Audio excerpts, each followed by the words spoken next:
All right. It is June the 1st, 2024. It's our first day back on the patio. It's been a while since we did a tasting. Got cousin Tim over. Got Dynamite over there. He don't want to be on camera, but he drinking.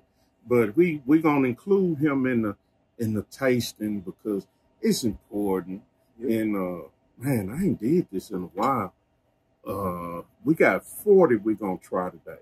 So we got Long Branch. It is a Kentucky straight bourbon whiskey. It's finished in oak and Texas mesquite charcoal filter. There's really the criteria for a Tennessee whiskey because it's got the charcoal. It's charcoal refined. So, you know, but I ain't going to knock them because I've had it before and I like it. It's small batch and it is 43% alcohol. So it's around... what, right at 90 proof?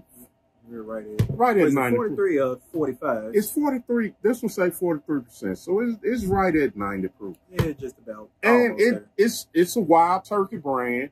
And this is the one you had Matthew McConaughey's name on the bottle. It's not on there no more. So if you can find this bottle with his name on it, if you're a collector, you might want to get it, pick it up, keep it in your stash. Because Mr. McConaughey has went to tequila now. Next is one of my personal favorites, Jefferson's Reserve. Single barrel. It's a very old Kentucky straight bourbon whiskey. Very small batch. It's coming in at 50% alcohol at 100 proof. So we're going to do that one. Then I found this little gem today. Thanks to cousin Tim called me and I ran my fat ass right up to the liquor store and bought it. Some Elmer T. Lee. Kentucky straight bourbon whiskey, 45% alcohol. It's coming in at 90 proof. And it's a single barrel too. Sour mash. Cousin Tim can tell y'all more about it than me. He always talking about it, so I went to get some. Yep. It's, what is it, Tim? Mm-hmm. Who is it? Elmer T. Lee. He was the master distiller at Buffalo Trace for so many years. He actually learned how to distill from Albert Blend, which is, you know, blends whiskey. And so I think in the early 90s, he was the one that created blends, which is the first single barrel, which is why every time you see the blends, you see the original single barrel whiskey on it. So without the name Elmer T. Lee, you don't get single barrel and you don't get blends. And to be truthful to you, he also said that Elmer T. Lee was made as a mixer. He said in the interview himself, he said that he likes to mix it with Sprite.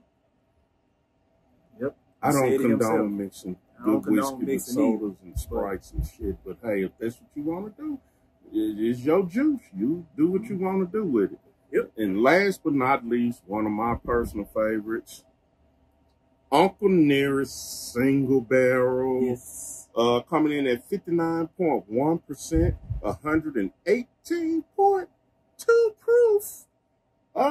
So this one, I'm gonna show it to you. You don't too much find in stores. I had a bottle of it last year that I got directly from the distiller. You really have to go to the distiller to get this. And I'll tell you this, when I bought it at the distiller, the proof was higher. It was like 125, 128 proof. I took it to Austin with me last year. And my crew down in Texas, pussies, they were scared to drink it until they tried it, and then they loved it. So shout out to my crew in Texas. This one, when I found it in the store, I was like, what y'all doing with this? I thought you couldn't buy it in the store. And they were laughing. They said, well, last year they sent us 2 bottles. And this year they sent us a 6-pack. So it was 6 bottles on the shelf. Well, not on the shelf. It was on their allocated table. And Bobby took 2 of them. So, you know, it was a little cheaper than at the distiller. But hey, so what you want to try first? Let's go Jefferson Reserve. We'll do Jefferson Reserve first. And I like the Reserve. People talk about the Jefferson's Ocean.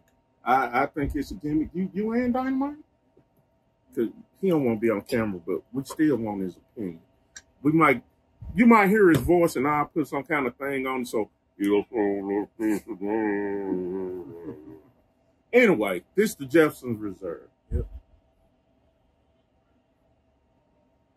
I don't know what's on the damn nose because it's springtime and I'm sinusy. Yep. So Same here. I would say some vanilla and caramel. Dynamite. Dynamite says vanilla. So it's not an alcohol for it to be 100 proof. You don't get no ethanol. You don't get that, yeah, and it's beautiful color, very beautiful color. So there you go. Yeah.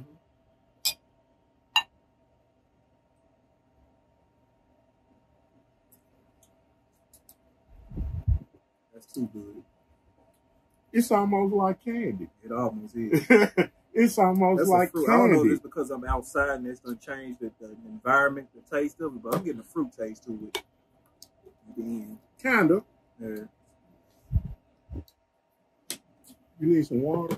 I do too. We'll be right back after this short commercial break so I can get my two co-hosts some water. Okay, we are back after our small commercial break. Yep. So next we are going to do the Long Branch, which is a wild turkey brand. The first time I had it, actually the only time I had it, is I was down in Austin with Corey. Y'all know Corey, friend of the channel. If you've seen any other bourbon, he's on just about all the bourbon tasting. So he actually introduced me to this at his house when I was down there one night. And I liked it enough to buy some. So it's a little lighter in color than the Jefferson. But again, we can talk about that Tennessee whiskey thing because it's charcoal filtered. That's the difference between the Tennessee whiskey and the bourbon is the charcoal filter process.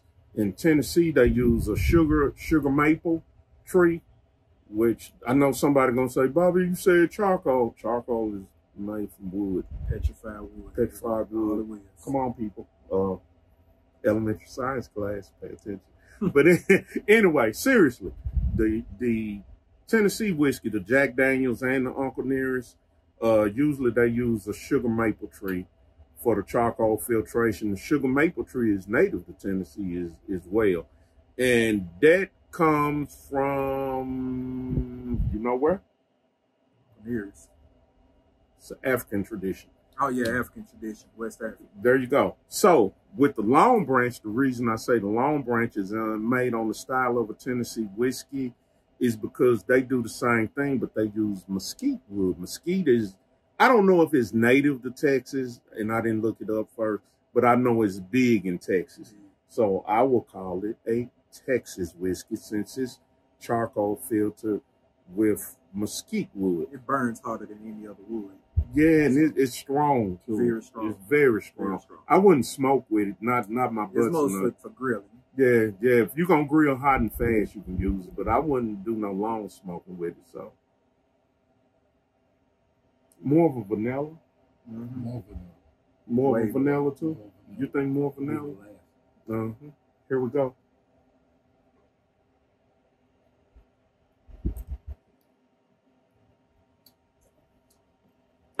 Shit, that's smooth. I'm gonna go again. You want to go again? I'm gonna go again. Just a little bit. Tim, you want to go again? Yeah, go again. That's real smooth. But here we go. When you get a good Tennessee whiskey too, they're also that smooth. Here we go. People, they I hate would on say this too. If you was to rest this, just let it rest for about 2 or 3 minutes, it'll be even smooth. Take a sip of water and see what I was telling Dynamite when we was on commercial break about when you get a bourbon, because he's not a big bourbon drinker like me and Tim. What did you say? Our tolerance for the spice is high. Mm-hmm. So, and it is. Yep. So when you're not a real big bourbon drinker, some people will take just a dab of water, just a little drop, and put it in their bourbon to kind of mellow it out. But I prefer to keep the water to the side. And like if you're going to drink it, and did you drink the water? Mm-hmm. Not try the bourbon again.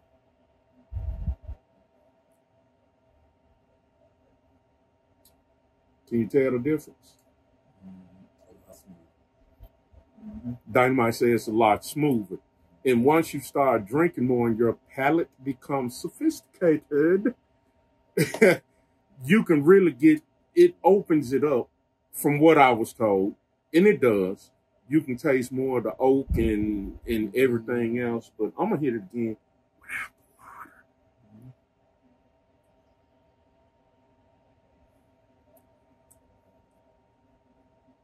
the water. Man, that is good. Ain't got no bite to me at all. That's good. No bite. No bite.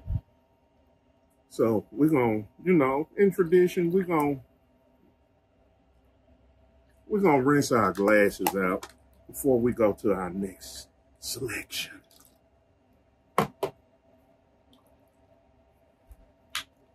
So, what we going to do next? Shoot. Uncle Nearest or Elmer? Y'all pick. I mean, since it's cold, we just do the Elmer. We'll do the Elmer. Say the Uncle Nearest for last. Let me get a squig of water. Cleanse my palate.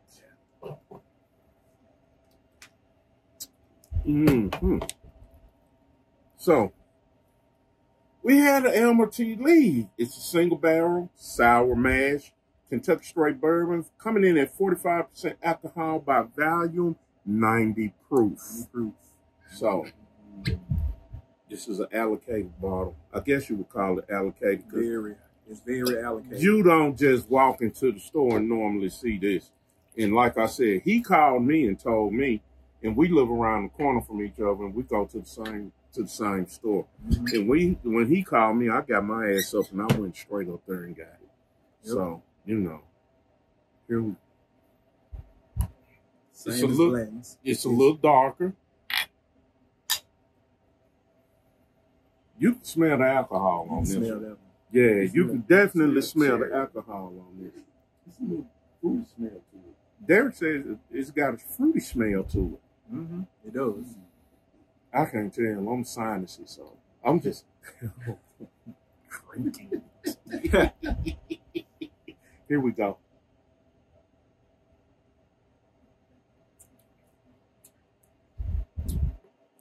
That's smooth. Very. That's smooth. No bite. Not at all. Smooth. It's a silky smooth. I'm going again.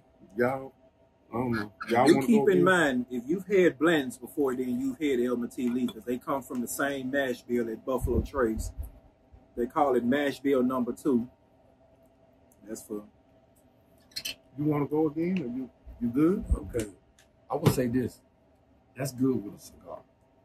You think? Yes. That's good with a cigar. I'm going to open it up and hit a bullet.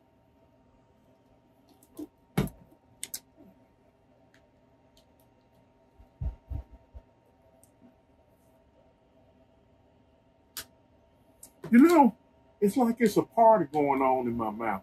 Yeah. Because it's kind of complex. It's got some things going on. It's more than the vanilla and the oak. It's like you said, like a cherry-ish almost. Cherry. It's a fruity taste. It is a fruity taste. But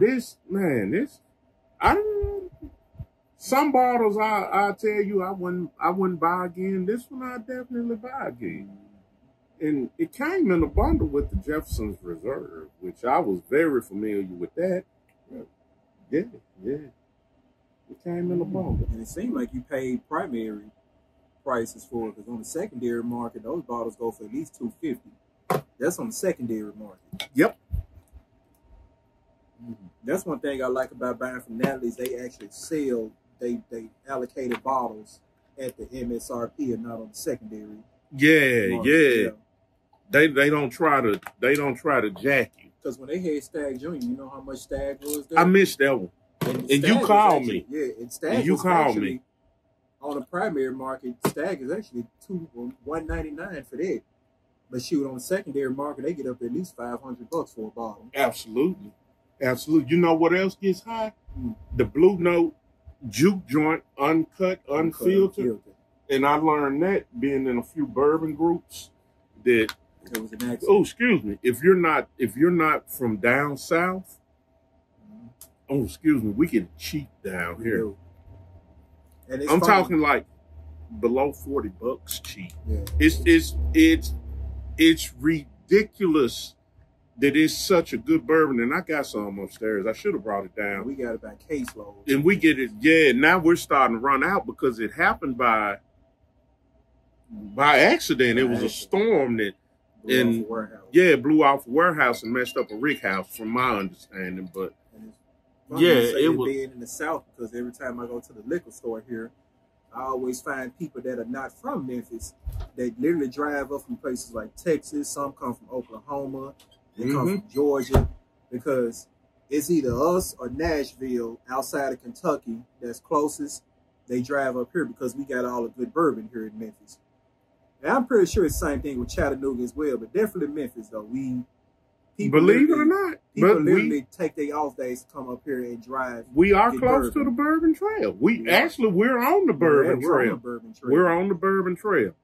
So yeah, if you ever get a chance to put your hands on the Blue Note, they have the juke joint, but it's just the regular juke joint. That's not the one. Then they have the juke joint uncut. It comes in at 93 proof. That's not it. It's juke joint uncut, unfiltered. And it normally comes in anywhere between 115 proof and 125 proof, depending on the store and the barrel pick that you get it from. And I got a shout out to my partner Java, the co-owner of our barbecue team. That's who put me on to it one day. I had no idea. He said, "Come here and taste this." So that's who put me on to it. But and in turn, you put me on to it. We can't even keep Blue Note in our house. Nope, can't keep it in the house. And now it's starting to disappear from the stores because, like we said, it actually happened by accident. It happened by accident. A storm messed up the rick house. So, moving right along, one of my personal favorites, Uncle Nearest. This is the single barrel, the one that you cannot find this in store. If you see it in the store, get it, because they only send so much to the store. Like I said, when I went up to my store, they told me last year they gave them 2 bottles. This year they gave them 6. If you don't find it in the store, you have to go to the distillery. They sell it at the distillery all day long. This one and the Master Blend are the only ones that you cannot get in the store. And I've had the Master Blend too. We put the Master Blend in peach cobbler. It was so good. That's how good it is. And if you ever in Nashville, Uncle Nearest is only 30 minutes outside of Nashville, down around Murfreesboro. I think it's in Shelby. Is it Shelbyville? It's Shelbyville. Shelbyville, Tennessee. It's only a 30-minute ride outside. It's a suburb of Nashville. Go and take the tour and go around to Lynchburg and do Jack too. And I'm telling you this, it's mostly black woman ran from the master distiller to the owner.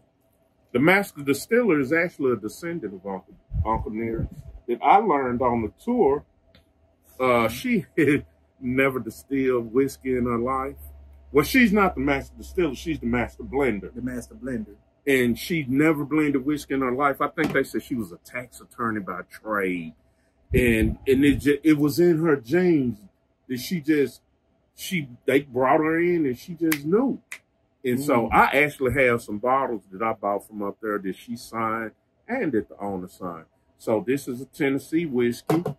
Did I say what it come in as? I've been drinking all day, so. No, you didn't say. This one is 59.1%. Comes in at, I think this one was 115.2%. And the last single barrel I had from Uncle Nearest was higher than this. It was like 125 or 128 that Bob that I took to Texas. And man, it's the Tennessee whiskey. Man, charcoal filtered with sugar maple tree. And here we go. It's not as dark as the regular bourbons. You can smell the alcohol on it. You really can, but hell, it's 115 proof. The smell is amazing, though. It is. It is.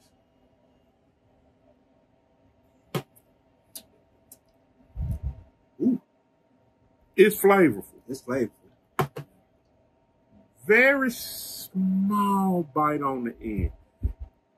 But hey, 115 proof is supposed to have a small bite. But it's a very small bite on the end. And Dynamite, get you a hit of water and try it again. It's very flavorful. It's a nice caramel and vanilla blend. Mm-hmm. And also, for the people that always talk about Tennessee whiskey, a lot of y'all mostly do that as a trend. If I was to put a bottle of Tennessee straight whiskey and bourbon, a glass, in front of you, majority of y'all wouldn't be able to tell the difference because it's literally distilled the same. Most of it has the same mash bill as a bourbon. The only difference is it goes to the charcoal mellowing before it's entered into a charred white oak barrel. So technically, if it was not for the charcoal mellowing, this would actually be considered a bourbon. But to be a Tennessee whiskey, it has to go through the charcoal filtration system. Now, these are the good points of charcoal filtration compared to just the regular bourbon. And people, I can't drink brown. I have to do a whole video on brown versus white, and because it's all the same thing. It's all the same thing. It comes out still white. It doesn't turn brown until you put it in a barrel. It is. And that's when it turns brown, when you put it in a barrel and let it age. The only way you could tell the difference from it is by smell of it.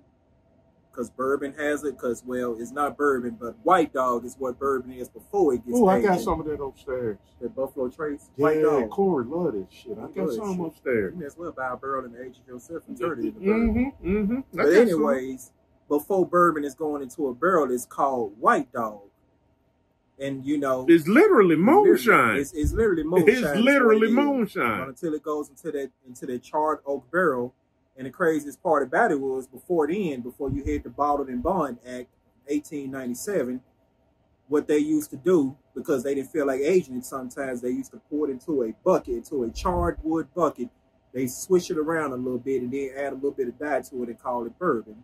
So technically, by trade, as long as it enters into a barrel, into a charcoal, into a charred oak barrel, and it gets a little bit of a brown color, you can call it bourbon. You ever seen the documentary when they were talking about they used to put them in old pickle barrels before they perfected it and stopped using the pickle barrels and just used the barrels before people put the pickle?